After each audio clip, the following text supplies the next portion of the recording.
Hello, welcome back to another episode of Locked In. My name is Megan Holden, And I'm Sam Rodriguez. and we're here covering the latest and hottest sports debates for NFL, NBA, and the Creighton Young Minds League.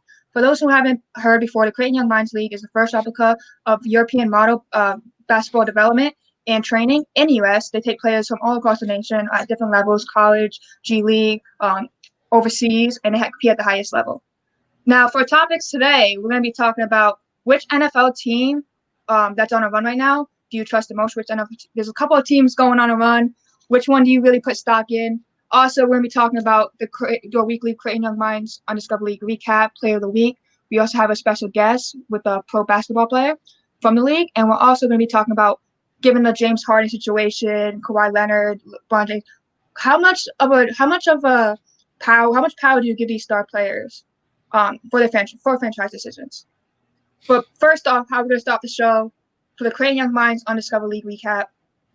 First game of last week was Undiscovered versus the Prospect. The score was 88 versus 67. Can you tell me a little bit about the stats of that game? Yeah, so this was a great game for Undiscovered coming off the loss. They came back showed out. You had Chase Winchester from the University of Nebraska, 9 points, 10 rebounds, 9 assists, 3 steals. Not a lot of scoring there, but he did everything else the team needed him to do. Mm-hmm. He impacted the game, really. And then our guy, Jarrett Henderson, this man had 23 points, 8 rebounds, 3 blocks, 2 steals, and 6 dunks, catching one of the oops. High energy guy. We all know that. We all love to see it. He's one of the more enjoyable players to watch, seeing him jump around. It's like watching LeBron, just running around dunking on everyone. You always got to go to the next level. You got to add a LeBron reference somewhere, all right? Oh, my gosh. Okay, go ahead. Then you have show out Damian Durham from Cal State, 25 points, 5 rebounds, 7 assists, 3 steals. He showed up as an all-around player, and that's what the scouts have been telling him to develop in, and it looks like that's what he is developing in. He's a phenomenal player. That team, again, is stacked. Then our special guest today, Balsa Bazovic, he had 6 points, 12 rebounds, 4 assists, and 2 steals. He impacted the game from all sides. Yes, not a lot of points, but the 12 rebounds is huge. The assists are huge, and his defensive game is ridiculous. He's there.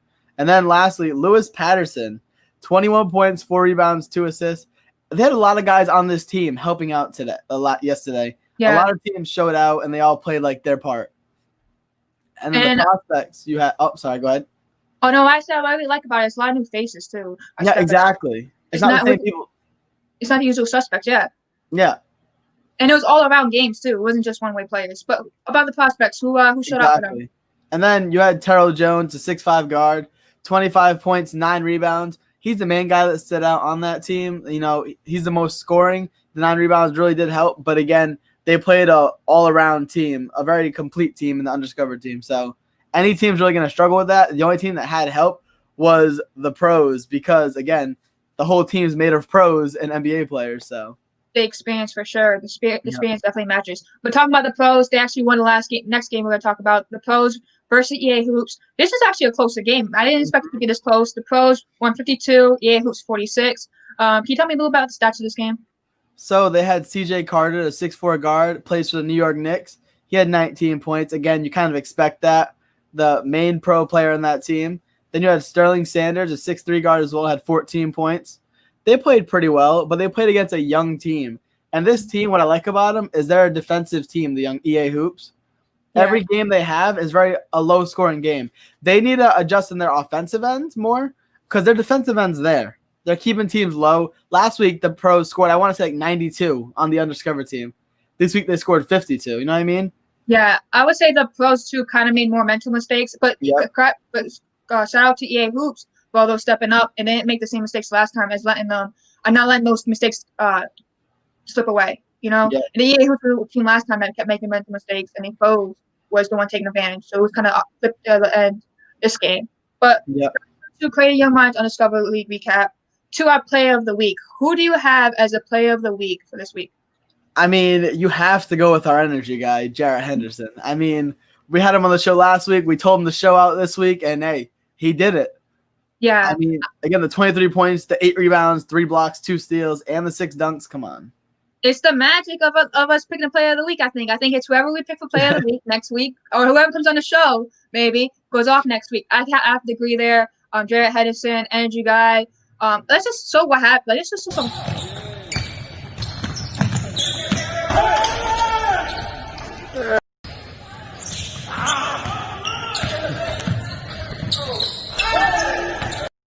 I mean, just look at those dunks, man. He had 6 dunks in the game.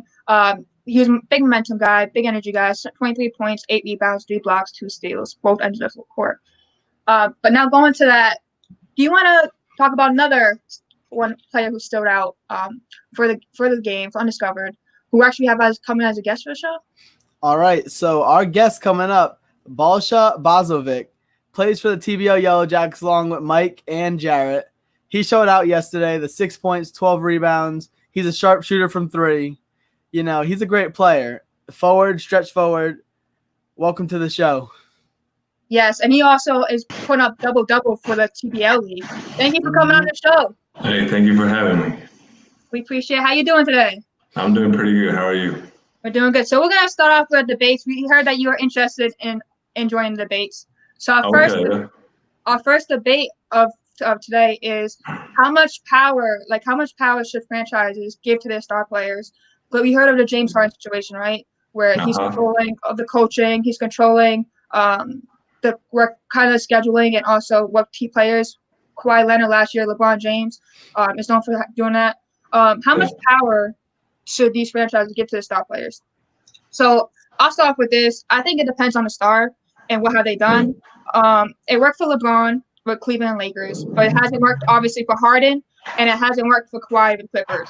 I think, and then you also have the risk if you don't consider your stars, you could lose them like the Pelicans did with Davis.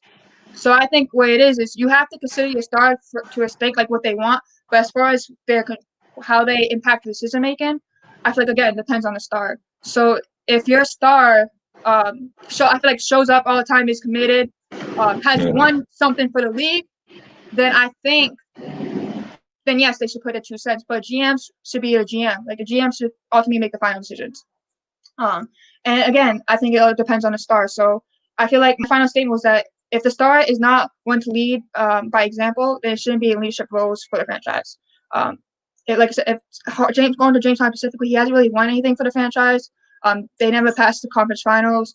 They also, I mean, you heard about, I think the coach, people talk about the culture there. James Harden skipping practices, go to party, or and then him kind of the players he wanted didn't really fit well with him either, because everyone kind of knew him and Westbrook or him and Chris Paul.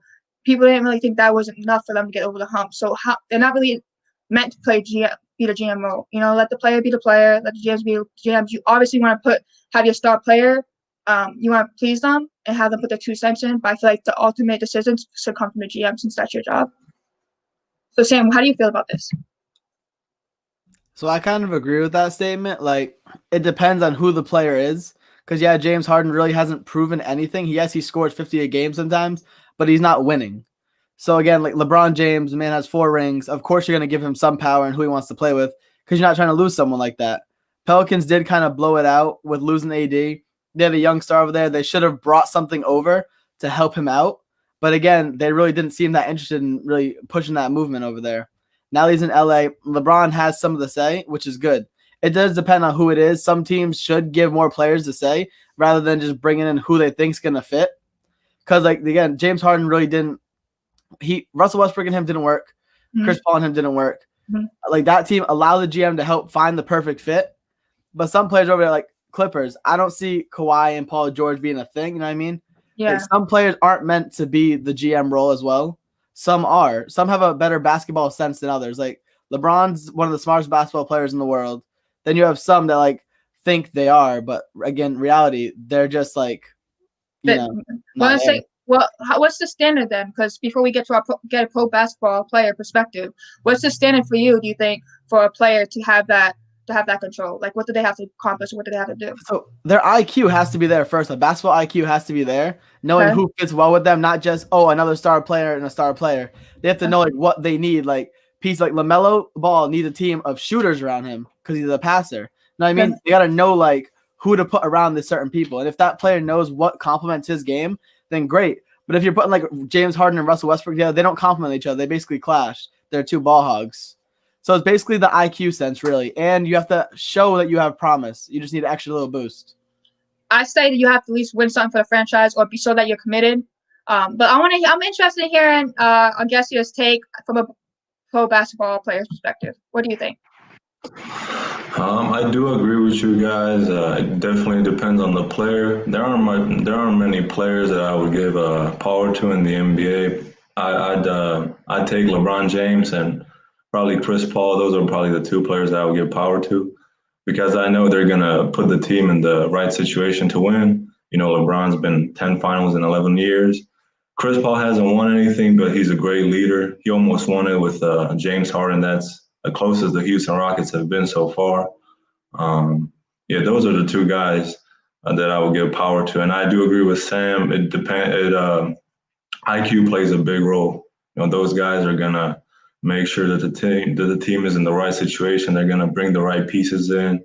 They're not gonna bring no knuckleheads in. They're gonna bring the right guys, the right role players, and they're always gonna be on top. So those. Oh, I can't hear you. Sorry. The last part again, I'm sorry, I didn't catch Oh, it. I just said those would be the two players that I would give power to. That's all. I like it because they have packed winning as well. I Yeah. feel like, and like you said, they will bring star. It's not bring much of their friends or fellow stars. They'll bring Yeah. players that complement the team. I like it. All right. So our next debate, which there's been a couple NFL runs, right? Green Bay, you have Buffalo Bills, you have Tampa Bay Buccaneers, you have Kansas City, you have I'm trying to think of who else. Cowboys. You know, lovely Cowboys that Sam loves so much. So which NFL team drawn right now do you trust the most heading to the playoffs? Sam, do you want to start us off? So I'm going to be a little shocked right here. I'm honestly going to say the Ravens. I'll go with the Ravens because they just last night with the Colts losing and the Browns losing, that Ravens pushed their way into that wild card spot. And they looked good last night. Yes, they played the Giants, but that Ravens team, when they're all in sync, when Lamar's in sync with his wide receivers throwing the ball, Mark Andrews, a great tight end, I think he's beyond underrated.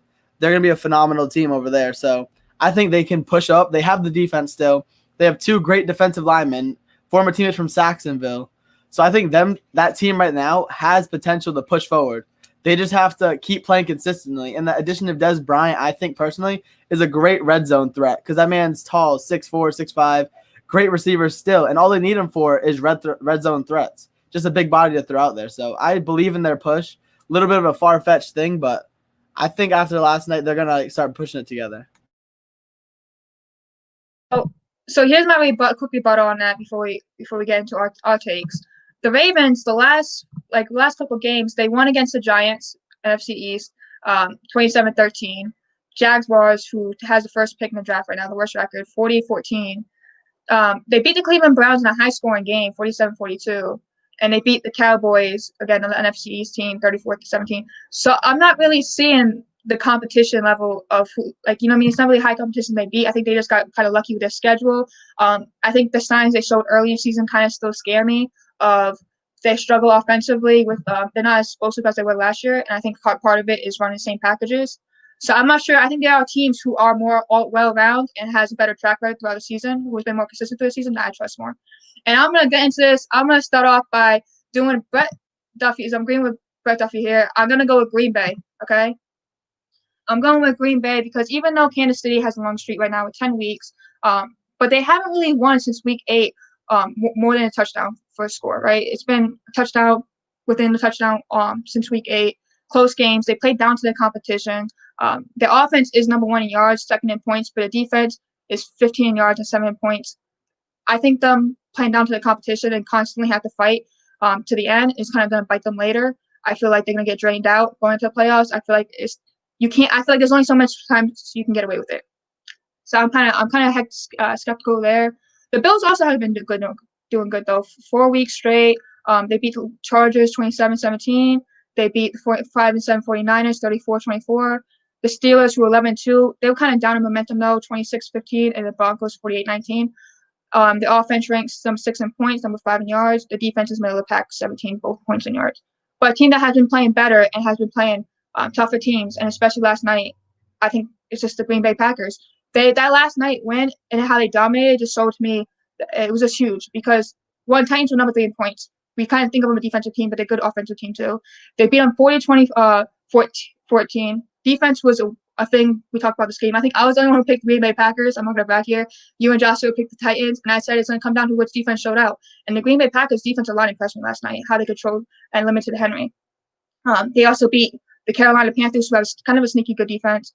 Detroit Lions, they're not a really great team. They beat the Eagles, and they beat actually a top 10 scoring defense team in the Bears. They're actually number 1 in points in offense, number 3 in yards, and they're also number 7 in yards for defense and 15 in points. I just feel like they're a more complete team, and especially last night, they proved that the easier schedule debate out the window, they could still compete with the playoff type teams. So I trust them right now, especially with Aaron Rodgers, who I think is leading the MVP candidate race. So who do you have? I'm interested in hearing this. I'm actually not a big football fan. I don't really understand the game that well. Coming where I'm from, we don't really watch NFL that much. We watch sports. We watch would be soccer, basketball, volleyball, handball, water polo. But being here, I kind of try to study a little bit. Through social media, I see all the big names like Tom Brady, Aaron Rodgers. Right now, I think it's the Steelers. Weren't they undefeated or something? They're like the top team. They were, but the last couple of games they have been going down. Kansas City right now is the top team. So are you going with the longest run? Is that what you're gonna stick with? I don't know. I like Tom Brady. I think that maybe Tampa Bay Buccaneers pretty good. That's pretty much all I know. I know the Cowboys. I see a lot of people here make fun of them, so I see they've been pretty bad for the past couple of years. So I don't know. I can't really say much about football. I'm still learning. Whenever my teammates are watching the games, I try to see what the plays are, what are the rules with the yards, what positions do they play. So I'm still trying to learn more about that. We appreciate the honesty, and we don't know where the number 1 Cowboy fan right there. I agree with you, but when I say, let's get off football, then go right back to basketball. Let's focus on you. Want to get into your interview? Now to remind everyone, you play with the Undiscovered team. You're stretched 4. You're stretched 4, and you're also the Undiscovered team is the top of the league. I want to start though real quick, going back to the NBA. Which team? Actually, I want to know who do you like? Who's your favorite team? What's your favorite team to watch? My favorite NBA team is the Los Angeles Lakers. That's always been my favorite team. It started with Kobe.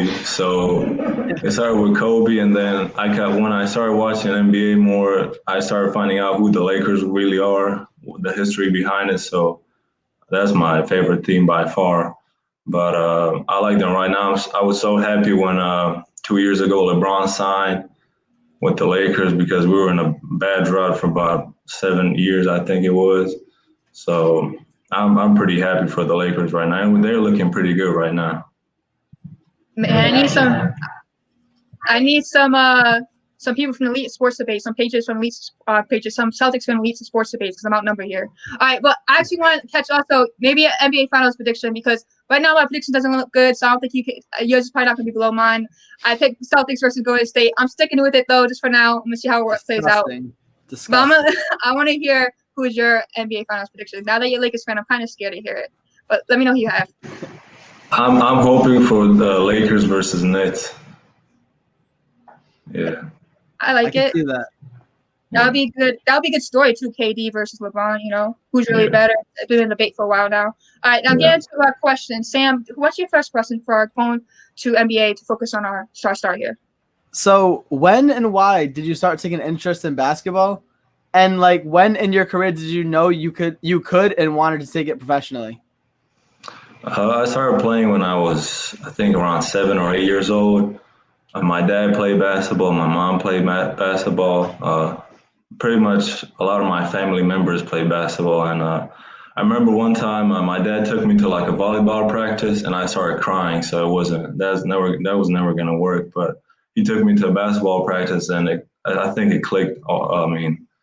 At that time. So, but the first time I really kind of knew, okay, this is what I want to do, is when back home when we were 15, 16, they always put us with the pro players, with the older guys, like who are 30 in their 30s or like late 20s. And I think I was like 16 or 17 at the time, and I seen that I could play with these guys. I just have to get bigger and stronger. And that was I was 17, and that's when I was like, okay, I want to do this, for a lifetime. I want to build a legacy. I want to I want to provide for my family. I want to put my hometown and my home country on the map. So, yeah. I like it. So how going from that, how did you get involved with the Creating Young Minds on Discover League? Last year, I have a coach actually back home who works with. He has his own team, his own academy, and he has contacts throughout Europe and in the U.S. with like colleges and high school. So last year, I went to a JUCO, a junior college in North Texas. It's called Clarendon College. It didn't really work out. I was a redshirt. I came to the U.S. mainly because of basketball, and really didn't work out. I was really not satisfied with that. So I came back home, worked with my coach again. I just want to give a shout out to him, Marko Rajovic, and his brother Milos. He worked pretty much throughout the whole summer. Couldn't find no offers. And I asked him if there was like a prep school there I can go to, maybe prepare for like a couple months and then go to college. And he found CYM, and they just bought the professional team, the Louisville Yellow Jackets at the time, in the TBL. I didn't know much about the TBL. I was really focused on getting a college scholarship and just getting my degree and moving on, just the traditional route. And I went there, and first practice I did with Coach Mathis and Dr. Shearer. We went back, we finished, it was like a 5-hour practice. We went back to their house, and they told me, actually coach told me, asked me what my goals were with this program. I said I want to, earn a college scholarship, get my degree, and, go on from there. And he said, I never had that feedback from like the first practice. He said, you're not going to no college, you're going pro. You have a lot of talent, you have a lot of potential, you can be special. So I really stuck with that, and that really stuck with me. I'm never gonna forget that. So that's been going great so far.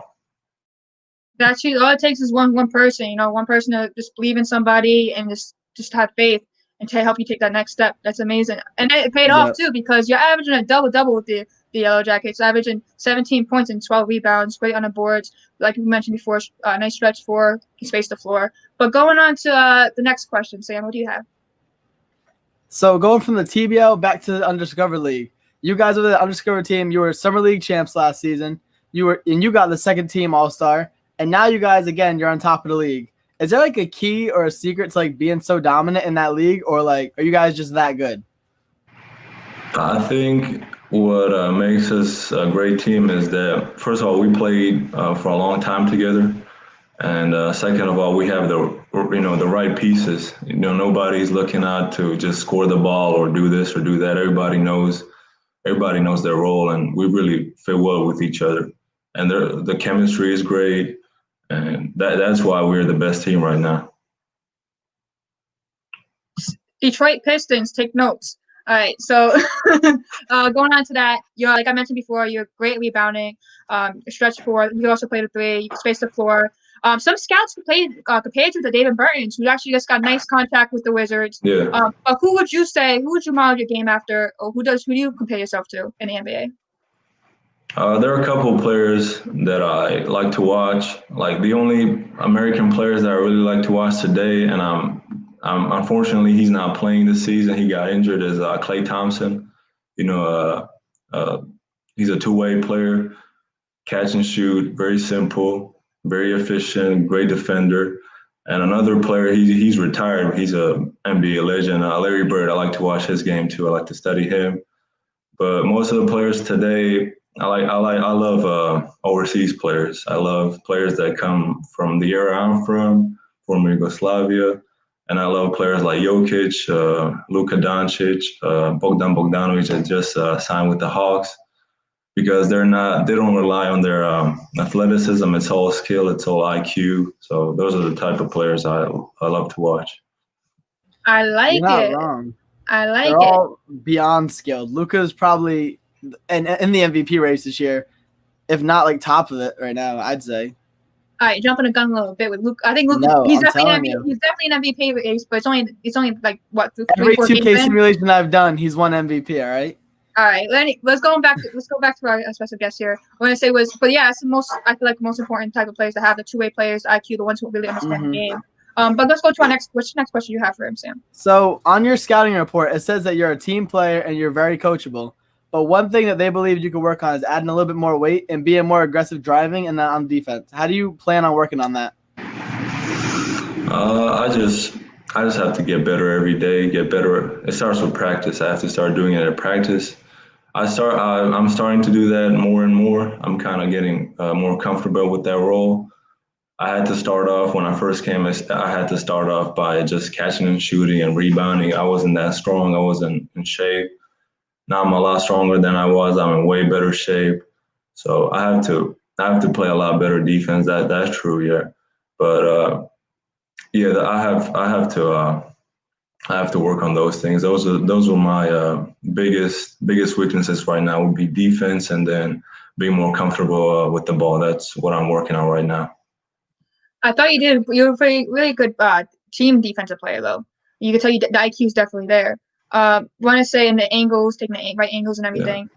But talking about on the topic of weight and your body, I can tell you're very thoughtful of what you put in your body. I see that your partnership with the ASAP supplements group. Supplements. Can you tell me how that came about and your diet and the importance of it, especially given the COVID times, people are not really able to go work out and stuff. So what are you doing to take care of your body? When I came here, I was kind of overweight. When I came back from that Clarendon College that past summer, I was, I think, around maybe 190, maybe something like that. And when I came into the summer, I was focused on just putting on the weight and going to the weight room like 5 times a week, practicing on my basketball skills too, but mostly on putting on the weight. And when I came here, coach told me I was kind of overweight. I had to like get in better shape, which I did. Now I'm around like 210 pounds with not a lot of fat, just trying to have all muscles. But yeah, that would and actually sorry about that. Because I was overweight, I was kind of overweight. I started talking to coach about how I would improve my diet. So I started eating a lot of rice, a lot of vegetables, tuna. I tried to stay away from the unhealthy food. So that's really what helped me a lot, and drank a lot of water too. Nothing but water. Yes, water is key. Yeah. And don't do what Duffy does. I average a double, 4 double cheeseburgers. What are you doing, Duffy? Like, what are you doing?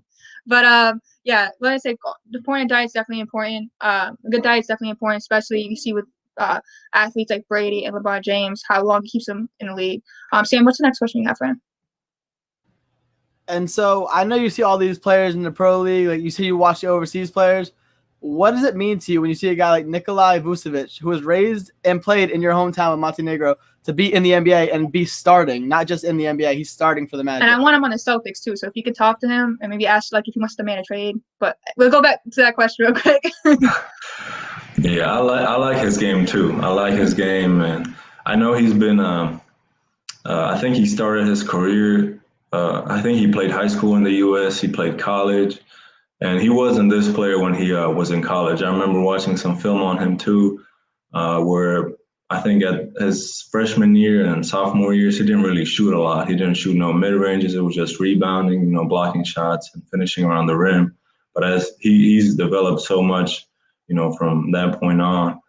Right now, he's an all-star right now. He's a 20 and 10 guy, 2 blocks a game, great teammate, really humble guy, really calm guy. I like his game too. I like to watch him too.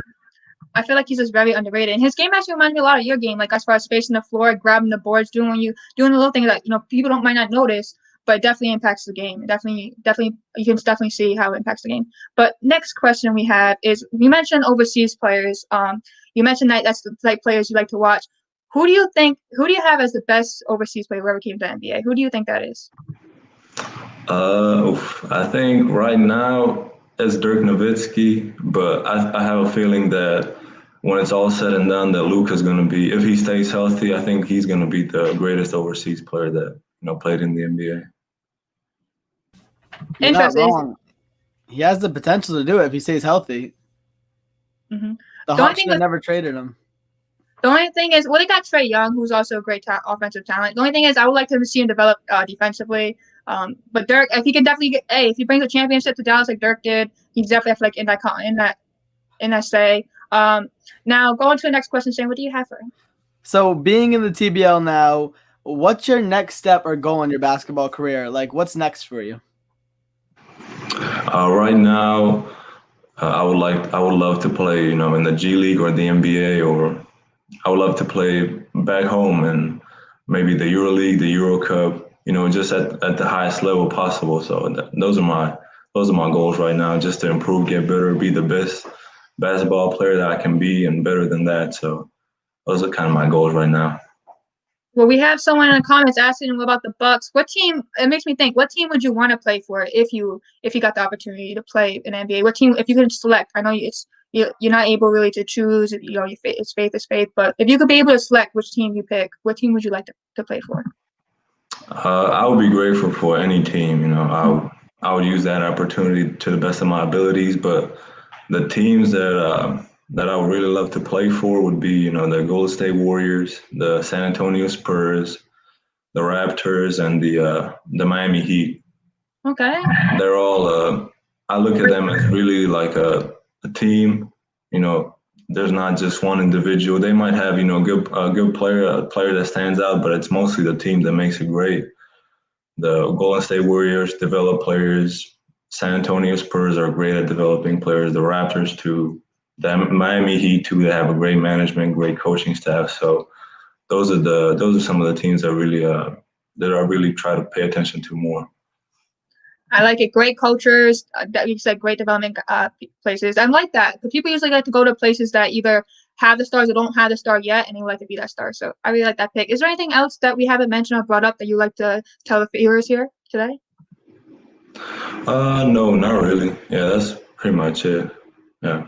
Of everything. Make sure you guys tune in. You can watch a special guest here in the Creighton Young Minds Undiscovered League. Every Sunday they play. Thank you again for coming on the show. We really appreciate it. We enjoy having you on. Thank you for having me. Yeah, thank you. Of course. We're looking forward to see you guys play next Sunday. For our fans, make sure you guys tune in. Also, next Monday we'll be back at 12 p.m. Till then, have a good week. See you guys. Sam's dog had to say bye too. She had to say bye. Shout out to my dog. Shout out to Biggie in the back. I see Biggie. Yeah, I see Biggie back there. It's hard to miss Biggie. He's like Taco Fall of the. He's on Taco Fall. All right. Thank you guys. We'll see you guys next week. Thank you. Bye bye.